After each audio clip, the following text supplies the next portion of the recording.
ਅਖੇ ਜੀ ਤੁਸੀਂ ਕਹਿ ਦਿੰਦੇ ਹੋ ਗੁਰੂ ਗੋਬਿੰਦ ਸਿੰਘ ਨੇ 14 ਜੰਗਾਂ ਮੁਗਲਿਆ ਸਲਤਨਤ ਦੇ ਖਿਲਾਫ ਲੜੀਆਂ, ਤੁਸੀਂ 22 ਧਾਰ ਦੇ ਹਿੰਦੂ ਰਾਜਿਆਂ ਨੂੰ ਬਰੀ ਕਰਦੇ ਹੋ। ਕਿਸੇ ਨੇ ਬਰੀ ਨਹੀਂ ਕੀਤਾ।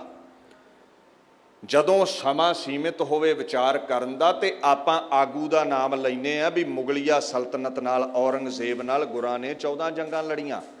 ਜਿਵੇਂ ਇੰਦਰਾ ਗਾਂਧੀ ਦੇ ਹੁਕਮ ਵਿੱਚ ਭਾਰਤ ਦੀ ਫੌਜ ਨੇ ਅਕਾਲ ਤਖਤ ਢਾ ਦਿੱਤਾ। ਤੋ ਜਦੋਂ ਸਮਾਂ ਪੂਰਾ ਹੋਵੇ ਤੇ ਆਪਾਂ ਖੁੱਲ੍ਹ ਕੇ ਵਿਚਾਰ ਰੱਖਦੇ ਹਾਂ ਵੀ ਇੰਦਰਾ ਦੇ ਹੁਕਮ ਵਿੱਚ ਕੁਲਦੀਪ ਬਰਾੜ ਵਰਗਿਆਂ ਹਮਲਾ ਕੀਤਾ। ਜਦੋਂ ਸਮਾਂ ਸੀਮਿਤ ਹੋਵੇ ਤੇ ਮੋਟੀ ਗੱਲ ਕਰਾਂਗੇ ਵੀ ਇੰਦਰਾ ਨੇ ਅਕਾਲ ਤਖਤ ਢਵਾਇਆ। ਤੋ ਇੰਦਰਾ ਦਾ ਨਾਮ ਲਿਆ, ਇਹ ਕਿਵੇਂ ਸਮਝ ਲਓਗੇ ਤੁਸੀਂ ਵੀ ਕੁਲਦੀਪ ਬਰਾੜ ਨੂੰ ਆਜ਼ਾਦ ਕਰ ਦਿੱਤਾ? ਔਰੰਗਜ਼ੇਬ ਦਾ ਨਾਮ ਲਿਆ, ਤੁਸੀਂ ਕਿਵੇਂ ਤੁਹਮਤ ਲਾ ਸਕਦੇ ਹੋ ਵੀ 22 ਧਾਰੀਏ ਹਿੰਦੂ ਰਾਜਿਆਂ ਨੂੰ ਆਜ਼ਾਦ ਕਰ ਦਿੱਤਾ ਵੀ ਉਹ ਦੋਸ਼ੀ ਨਹੀਂ ਗੁਰੂ ਤੇ ਹਮਲਾ ਕਰਨ ਦੇ? 22 ਧਾਰੀਏ ਦੋਸ਼ੀ ਨੇ, ਕੋਈ ਦੋ ਰਾਏ ਨਹੀਂ, ਪਰ ਔਰੰਗਜ਼ੇਬ ਨੂੰ ਰਿਹਾ ਨਾ ਕਰੋ। 14 ਜੰਗਾਂ ਹੀ ਮੁਗਲਿਆ ਸਲਤਨਤ ਦੇ ਹੁਕਮ ਵਿੱਚ ਹੋਈਆਂ। ਕਠਪੁਤਲੀਆਂ ਨੇ ਨੱਚ ਰਹੇ ਨੇ ਗੁਲਾਮ ਰਾਜੇ ਜੋ ਹਿੰਦੂ ਸਨ, ਰਾਜਪੂਤ ਸਨ, ਔਰੰਗਜ਼ੇਬ ਦੇ ਹੁਕਮ ਵਿੱਚ। ਜਦੋਂ ਜ਼ਫਰਨਾਮਾ ਪੜ੍ਹਦੇ ਹੋ, ਇੱਕ ਸ਼ੇਰ, ਇੱਕ ਬਚਨ ਗੁਰੂ ਗੋਬਿੰਦ ਸਿੰਘ ਪਾਤਸ਼ਾਹ ਦਾ 22 ਧਾਰ ਦੇ ਹਿੰਦੂ ਰਾਜਿਆਂ ਦੇ ਖਿਲਾਫ ਹੈ। ਬਾਕੀ 100 ਤੋਂ ਉੱਪਰ ਸ਼ੇਰ ਔਰੰਗਜ਼ੇਬ ਦੀ ਜ਼ੁਲਮੋ ਸਿਤਮ ਢਾਉਣ ਵਾਲੀ ਦੁਨੀਆ ਦੇ ਖਿਲਾਫ ਨੇ। ਸਾਫ਼ ਪਾਤਸ਼ਾਹ ਲਿਖਦੇ ਨੇ, ਕਸਮ ਮੁਸਫੇ ਖੁਫੀਆ ਗਰਈ ਖੁਰਮ ਨਾ ਫੌਜ਼ੇ ਅਜ਼ੀਜ਼ੇਰ ਸੁਮ ਅਫਕੁਨਮ। ਇੱਥੇ ਗੁਰੂ ਗੋਬਿੰਦ ਸਿੰਘ ਜ਼ਫਰਨਾਮੇ 'ਚ ਕਹਿੰਦੇ, ਔਰੰਗਜ਼ੇਬ ਆਨੰਦਪੁਰ ਤੇਰੀ ਝੂਠੀ ਕੁਰਾਨ ਦੀ ਕਸਮ ਕਰਕੇ ਮੈਂ ਛੱਡਿਆ ਤੇ ਦੇਖ ਮੇਰੀ ਫੌਜ ਲੰਗੜੀ ਹੋ ਗਈ। ਮੈਂ ਯਕੀਨ ਨਾ ਕਰਦਾ ਤੇ ਨੁਕਸਾਨ ਨਾ ਹੁੰਦਾ। ਉਹਨਾਂ ਵੱਡਾ ਦੋਸ਼ੀ ਜੰਗਾਂ ਦਾ ਔਰੰਗਜ਼ੇਬ ਨੂੰ ਆਖਿਆ ਹੈ, ਤੁਸੀਂ ਕਿਵੇਂ ਬਾਣੀ ਝੁਠਲਾ ਦੋਗੇ? ਨਾਦਾਨਮ ਕੇ ਈ ਮਰਦ ਰੋਹ ਬਾਹਾ ਪੇਚ ਵਗਰ ਹਰਗਿਜ਼ੀ ਰਹਿਨ ਯਾਰਦ ਬਹੇਚ। ਉਹ ਕਹਿੰਦੇ ਤੂੰ ਲੂੰਬੜ ਹੈ, ਤੂੰ ਧਰਮੀ ਨਹੀਂ ਔਰੰਗਜ਼ੇਬ, ਤੇਰੇ ਢਿੱਡ ਵਿੱਚ ਕੁਝ ਹੋਰ, ਜ਼ੁਬਾਨ ਤੇ ਕੁਝ ਹੋਰ ਹੈ। ਮੈਂ ਕਦੇ ਵੀ ਲੜਾਈ ਦੇ ਰਸਤੇ ਤੇ ਨਾ ਚੱਲਦਾ ਜੇ ਤੂੰ ਮੈਨੂੰ ਧੋਖਾ ਨਾ ਦਿੰਦਾ। ਅਗਲਾ ਸ਼ੇਰ ਫਿਰ ਕਹਿੰਦੇ ਨੇ ਕਿ ਅਜ਼ਬਸਤ ਇਨਸਾਫੋਂ ਈ ਪਰਵਰੀ ਕਿ ਹੈ ਫਸਤ ਸਦ ਹੈਫ ਈ ਸਰਵਰੀ। ਉਹ ਤੂੰ ਰਾਜਾ ਹੈ ਦੇਸ਼ ਦਾ, ਅਜੀਬ ਜੀ ਤੇਰੀ ਧਰਮ ਦੀ ਪਾਲਣਾ ਹੈ। 100 ਵਾਰ ਅਫਸੋਸ ਹੈ ਤੇਰੇ ਰਾਜ ਤੇ, ਤੇਰੀ ਸਰਦਾਰੀ ਤੇ। ਤੂੰ ਜ਼ੁਲਮ ਕਰਦਾ ਹੈ ਫਕੀਰਾਂ ਤੇ। ਔਰ ਅੱਗੇ ਆਪਾਂ ਸਾਰਿਆਂ ਨੂੰ ਪਤਾ, ਵਜ਼ੀਰ ਖਾਨ ਨੇ ਸਾਹਿਬਜ਼ਾਦੇ ਸ਼ਹੀਦ ਕਰਵਾਏ। ਪਰ ਮਹਾਰਾਜ ਇੱਥੇ ਵੀ ਕਹਿੰਦੇ ਨੇ, ਤੇਰੇ ਹੁਕਮ ਦੇ ਵਿੱਚ ਹੀ ਵਜ਼ੀਰ ਖਾਨ ਨੇ ਮੇਰੇ ਸਾਹਿਬਜ਼ਾਦੇ ਸ਼ਹੀਦ ਕੀਤੇ। ਚਿਹਾ ਸ਼ੁੱਧ ਕੇ ਚੂੰ ਬਚਗਾ ਕੁਸ਼ਤੇ ਚਾਰ ਕੇ ਬਾਕੀ ਬਹਿਮਾਦਸਤ ਪੇਚੀ ਦੇ ਮਾਰ। ਕੀ ਹੋਇਆ, ਤੂੰ ਮੇਰੇ 4 ਬੱਚੇ ਸ਼ਹੀਦ ਕਰ ਦਿੱਤੇ। ਮੇਰਾ ਕੁੰਡਲੀਆ ਸੱਪ ਖਾਲਸਾ ਜਿਉਂਦਾ ਏ, ਗੁਰੂ ਗੋਬਿੰਦ ਸਿੰਘ ਜਿਉਂਦਾ ਹੈ, ਦਿੱਲੀ ਦੇ ਤਖਤ ਨੂੰ ਚਕਨਾਚੂਰ ਕਰੇਗਾ। ਫਿਰ ਅੱਗੇ ਮਹਾਰਾਜ ਕਹਿੰਦੇ ਨੇ, ਸ਼ਹਿਨਸ਼ਾਹੇ ਔਰੰਗਜ਼ੇਬ ਆਲਮੀਨ ਕੇਦਾਰ ਆਏ ਦੌਰਸਤ ਦੂਰਸਤ ਦੀਨ। ਤੂੰ ਦੀਨ ਤੋਂ, ਧਰਮ ਤੋਂ ਦੂਰ ਹੈ, ਪਾਪ ਕਮਾਉਣਾ ਹੈ ਔਰੰਗਜ਼ੇਬ। 22 ਧਾਰੀਏ ਰਾਜਿਆਂ ਬਾਰੇ ਫਿਰ ਇੱਕ ਸ਼ੇਰ ਲਿਖਿਆ ਹੈ, ਮਨਮ ਕੁਸ਼ਤਹਮ ਕੋਹੀਆ ਬੁੱਤ ਪਰਸਤ ਕਿ ਆ ਬੁੱਤ ਪ੍ਰਸਤੰਦੋ ਮਨ ਬੁੱਤ ਸ਼ਿਕਸਤ। ਕਹਿੰਦੇ ਐ ਔਰੰਗਜ਼ੇਬ, ਇਹ 22 ਧਾਰੀਏ ਜਿਹੜੇ ਰਾਜੇ ਨੇ ਨਾ ਮੇਰੇ ਵਿਰੋਧ ਵਿੱਚ, ਪਤਾ ਕਿਉਂ ਨੇ? ਰਾਜਪੂਤ ਰਾਜੇ ਬੁੱਤਾਂ ਨੂੰ ਪੂਜਣ ਵਾਲੇ ਨੇ ਤੇ ਮੈਂ ਇਸ ਬੁੱਤ ਪੂਜਕ ਵਿਚਾਰ ਧਾੜਾ ਨੂੰ ਤੋੜਦਾ ਹਾਂ। ਬੁੱਤ ਜੜ ਹੈ, ਪੂਜਾ ਕਰਨੀ ਤੇ ਅਕਾਲ ਪੁਰਖ ਦੀ ਕਰੋ। ਬਾਕੀ ਸਾਰੇ ਜ਼ੁਲਮ ਦਾ ਠੀਕਰਾ ਔਰੰਗਜ਼ੇਬ ਤੇ ਪਾਤਸ਼ਾਹ ਨੇ ਭੰਨਿਆ ਹੈ। 22 ਧਾਰ ਦੇ ਰਾਜੇ ਉਹਨਾਂ ਗੁਲਾਮ ਪੰਛੀਆਂ ਵਰਗੇ ਸਨ ਜਿਹੜੇ ਪਿੰਜਰੇ 'ਚ ਲੰਮੇ ਸਮੇਂ ਤੋਂ ਰਹੇ। ਜਿਹੜਾ 5-6 ਦਿਨ ਪਿੰਜਰੇ 'ਚ ਪੰਛੀ ਰਵੇ, ਕੁੰਡੀ ਖੋਲੋ ਉਹ ਉੱਡ ਜਾਵੇਗਾ। ਜਿਹੜਾ 6 ਮਹੀਨੇ ਪੰਛੀ ਪਿੰਜਰੇ 'ਚ ਰਵੇ, ਕੁੰਡੀ ਖੋਲੋਗੇ ਤੁਹਾਨੂੰ ਹੀ ਚੁੰਝਾ ਮਾਰੇਗਾ। ਉਹਨੂੰ ਗੁਲਾਮੀ ਨਾਲ ਪਿਆਰ ਹੈ। ਇਹ ਰਜਵਾੜੇ ਗੁਲਾਮੀ ਦੀ ਰੋਟੀ ਖਾਂਦੇ ਸਨ। ਗੁਰੂ ਗੋਬਿੰਦ ਸਿੰਘ ਪਾਤਸ਼ਾਹ ਨੇ ਔਰੰਗਜ਼ੇਬ ਦੇ ਜ਼ੁਲਮ ਦੇ ਖਿਲਾਫ ਤਲਵਾਰ ਉਠਾਈ, ਜਿਵੇਂ ਗਿਆਨ ਖੜਗ ਬਾਬਰ ਦੇ ਖਿਲਾਫ ਗੁਰੂ ਨਾਨਕ ਨੇ ਉਠਾਈ ਸੀ, ਗਿਆਨ ਦੀ ਲੜਾਈ। ਹੁਣ ਲੋਹ ਖੜਗ ਉਠਾਈ, ਕਿਉਂਕਿ ਪ੍ਰੇਮ ਦੀ ਭਾਸ਼ਾ ਔਰੰਗਜ਼ੇਬ ਨਹੀਂ ਸਮਝਦਾ। ਜਦੋਂ ਬਗਾਵਤ ਸ਼ੁਰੂ ਹੀ ਹੋਈ ਆਨੰਦਪੁਰ 'ਚੋਂ, ਔਰੰਗਜ਼ੇਬ ਦਾ ਐਲਾਨ ਸੀ, ਐ 22 ਧਾਰ ਦੇ ਰਾਜਿਓ, ਤੁਹਾਡੇ ਇਲਾਕੇ 'ਚੋਂ ਬਗਾਵਤ ਸ਼ੁਰੂ ਹੋਈ ਹੈ। ਗੋਬਿੰਦ ਰਾਏ ਤੁਹਾਡਾ ਤਖਤ ਵੀ ਮੱਲੇਗਾ, ਦਿੱਲੀ ਵੱਲ ਨੂੰ ਵੀ ਆਵੇਗਾ।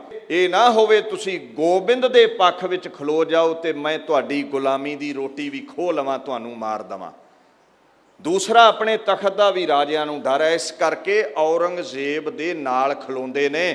ਤੋਂ ਮੈਂ ਇਹ ਵੀ ਬੇਨਤੀ ਕਰ ਦੇਵਾਂ, ਜਿਹੜੇ ਕਹਿੰਦੇ ਨਾ 14 ਜੰਗਾਂ ਨਹੀਂ ਹੋਈਆਂ, ਕਦੇ ਇਤਿਹਾਸ ਪੜ੍ਹਿਓ। ਪਹਿਲਾ ਭੰਗਾਣੀ ਦਾ ਯੁੱਧ ਹੁੰਦਾ ਹੈ, ਜਿੱਥੇ 22 ਧਾਰ ਦੇ ਰਾਜੇ ਜੰਗ ਪਾਤਸ਼ਾਹ ਨਾਲ ਲੜਦੇ ਨੇ। ਹਯਾਤ ਖਾਂ ਤੇ ਨਜ਼ਾਬਤ ਖਾਨ ਮੁਗਲਿਆ ਸਲਤਨਤ ਵੱਲੋਂ ਜੰਗ ਲੜਨ ਆਏ ਨੇ। ਦੂਸਰੀ ਜੰਗ ਲੜੀ ਗਈ ਹੈ ਨਿਧਾਉਣ ਦੀ, ਅਲਫ ਖਾਂ ਵਰਗੇ ਮੁਗਲਾਂ ਵੱਲੋਂ ਆਏ ਨੇ, ਕਿਰਪਾਲ ਚੰਦ ਵਰਗੇ ਹਿੰਦੂਆਂ ਵੱਲੋਂ ਰਾਜੇ ਆਏ ਨੇ। ਇਸੇ ਤਰ੍ਹਾਂ ਹੀ ਗੁਲੇਰ ਦੀ ਜੰਗ ਹੈ। ਜਦੋਂ ਤੁਸੀਂ ਸਾਰਾ ਇਤਿਹਾਸ ਪੜ੍ਹਦੇ ਹੋ ਨਾ, ਤੁਹਾਨੂੰ ਸਮਝ ਆਵੇਗੀ ਵੀ 22 ਧਾਰ ਦੇ ਰਾਜੇ ਤੇ ਮੁਗਲ ਇਕੱਠੇ ਨੇ। ਸਿਰਫ 14 ਚੋਂ ਇੱਕ ਖਿਦਰਾਣੇ ਦੀ ਢਾਬ ਵਾਲਾ ਜੰਗ ਹੀ ਇਕੱਲੇ ਮੁਗਲ ਲੜਦੇ ਨੇ। ਬੈਟਲ ਆਫ ਬਿਗਾਨੀ ਪੜ੍ਹੋ, ਬੈਟਲ ਆਫ ਨੰਦੌਨ ਪੜ੍ਹੋ, ਬੈਟਲ ਆਫ ਗੁਲੇਰ ਪੜ੍ਹੋ, ਬੈਟਲ ਆਫ ਬਸੋਲੀ ਪੜ੍ਹੋ। ਕਦੇ ਵੇਰਵਾ ਲੈਣਾ ਹੋਇਆ ਤੇ ਵਿਹਲੇ ਟਾਈਮ ਆਪਾਂ ਜ਼ਿਕਰ ਕਰਾਂਗੇ। ਆਨੰਦਪੁਰ ਹੀ 4 ਤੋਂ 5 ਲੜਾਈਆਂ ਹੋਈਆਂ, ਚਮਕੌਰ ਦੀ ਗੜੀ ਲੜਾਈ ਹੋਈ, ਖਿਦਰਾਣੇ ਦੀ ਢਾਬ ਲੜਾਈ ਹੋਈ। ਇਹ ਬੜਾ ਲੰਬੇਰਾ ਇਤਿਹਾਸ ਹੈ। ਔਰ ਮੈਂ ਇੱਕ ਗੱਲ ਕਹਿ ਦੇਵਾਂ, ਦੋਵਾਂ ਤਰਫਾਂ ਤੋਂ ਹਵਾ ਚੱਲੀ ਸੀ, ਬ੍ਰਾਹਮਣ ਵੱਲੋਂ ਵੀ ਤੇ ਮੁਗਲ ਵੱਲੋਂ ਵੀ, ਸਿੱਖੀ ਦੇ ਦੀਵੇ ਨੂੰ ਬੁਝਾਉਣ ਲਈ। ਪਰ ਅਸੀਂ ਫਿਰ ਵੀ ਕਿਸੇ ਧਰਮ ਨਾਲ ਨਫ਼ਰਤ ਨਾ ਕੀਤੀ ਹੈ, ਨਾ ਕਰਨੀ ਹੈ। ਗੁਰੂ ਗੋਬਿੰਦ ਸਿੰਘ ਤੇ ਆਪ ਲਿਖਦੇ ਨੇ, ਹਿੰਦੂ ਤੁਰਕ ਕੋ ਰਾਫਜ਼ੀ ਇਮਾਮ ਸਾਫੀ ਮਾਨਸ ਕੀ ਜਾਤ ਸਭੈ ਏਕੇ ਪਹਿਚਾਨਬੋ।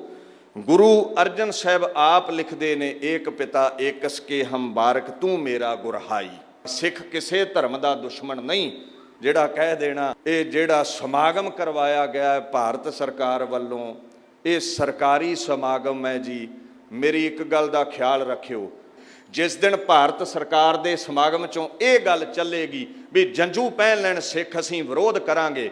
ਜਿੰਨਾ ਚਿਰ ਭਾਰਤ ਸਰਕਾਰ ਸ੍ਰੀ ਗੁਰੂ ਤੇਗ ਬਹਾਦਰ ਸਾਹਿਬ ਨੂੰ ਸਿੱਖ ਜਗਤ ਦਾ ਰਹਿਬਰ ਕਹਿੰਦੀ ਹੈ, ਦੁਨੀਆ ਦਾ ਰੱਖਿਅਕ ਕਹਿੰਦੀ ਹੈ, ਸਨਾਤਨ ਮਤ ਨੂੰ ਬਚਾਉਣ ਵਾਲਾ ਕਹਿੰਦੀ ਹੈ, ਸਾਡੇ ਤੇ ਜੰਝੂ ਨਹੀਂ ਥੋਪਦੀ, ਸਾਡੇ ਪਿਓ ਦੇ ਸੋਹਲੇ ਗਾਉਂਦੀ ਹੈ ਤੇ ਅਸੀਂ ਨਾਲ ਹਾਂ। ਸਾਡੇ ਪਿਓ ਦੀ ਵਡਿਆਈ ਦੇਸ਼ਾਂ ਦਸ਼ੰਤਰਾਂ ਵਿੱਚ ਜਿਹੜਾ ਪਹੁੰਚਾਵੇਗਾ ਉਹਦੇ ਨਾਲ ਹਾਂ ਅਸੀਂ। ਜਿਹੜਾ ਸਾਡੇ ਤਖਤ ਢਾਵੇਗਾ, ਸਾਡੀ ਖਿਲਾਫਤ ਕਰੇਗਾ, ਉਹਦੇ ਵਿਰੋਧ ਵਿੱਚ ਹਾਂ।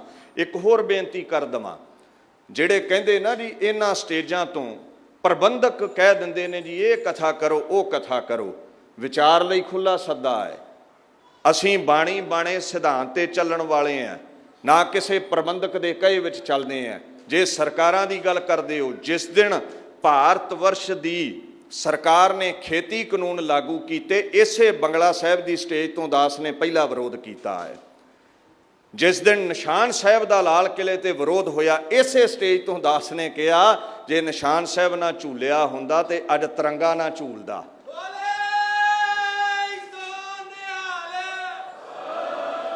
ਜੇ ਤੇ ਸਾਡੇ ਪਿਓ ਗੁਰੂ ਤੇਗ ਬਹਾਦਰ ਦੀ ਵਡਿਆਈ ਗਾਓਗੇ ਤੇ ਅਸੀਂ ਨਾਲ ਹਾਂ, ਜੇ ਸਾਡੇ ਤੇ ਕਿਸੇ ਹੋਰ ਧਰਮ ਦੇ ਚਿੰਨ੍ਹ ਥੋਪੋਗੇ ਤੇ ਅਸੀਂ ਵਿਰੋਧ ਵਿੱਚ ਹਾਂ। ਸਿੱਖ ਧਰਮ ਵੱਖਰਾ ਹੈ, ਰਵੇਗਾ ਸਿੱਖੀ ਪ੍ਰਫੁੱਲਤ ਹੈ, ਔਰ ਇਤਿਹਾਸ ਨੂੰ ਬਾਣੀ ਨੂੰ ਕੋਈ ਨਹੀਂ ਬਦਲ ਸਕਦਾ। ਬਾਕੀ ਦਾਸ ਵਿਚਾਰ ਲਈ ਖੁੱਲ੍ਹਾ ਸੱਦਾ ਦਿੰਦਾ ਹੁੰਦਾ ਸਾਰਿਆਂ ਨੂੰ, ਸਿਧਾਂਤਾਂ ਤੇ ਚੱਲੋ, ਖੰਡੇ ਦੀ ਪੌਲ ਛਕੋ, ਆਪਣੀ ਅੱਡਰੀ ਹਸਤੀ ਨੂੰ ਯਾਦ ਰੱਖੋ। ਨਾ 1984 ਭੁੱਲੋ ਤੇ ਨਾ ਹੀ ਮੁਗਲਿਆ ਸਲਤਨਤ ਦਾ ਹੋਇਆ ਜ਼ੁਲਮੀਆਂ ਰਾਜ ਸਿੱਖ ਜਗਤ ਤੇ ਕੀਤੇ ਹੋਏ ਜ਼ੁਲਮਾਂ ਨੂੰ ਭੁੱਲੋ। ਨਾ ਬ੍ਰਾਹਮਣ ਦੀ ਬਦਨੀਤੀ ਨੂੰ ਭੁੱਲੋ, ਨਾ ਮੁਗਲਾਂ ਦੀ ਬਦਨੀਤੀ ਨੂੰ ਭੁੱਲੋ।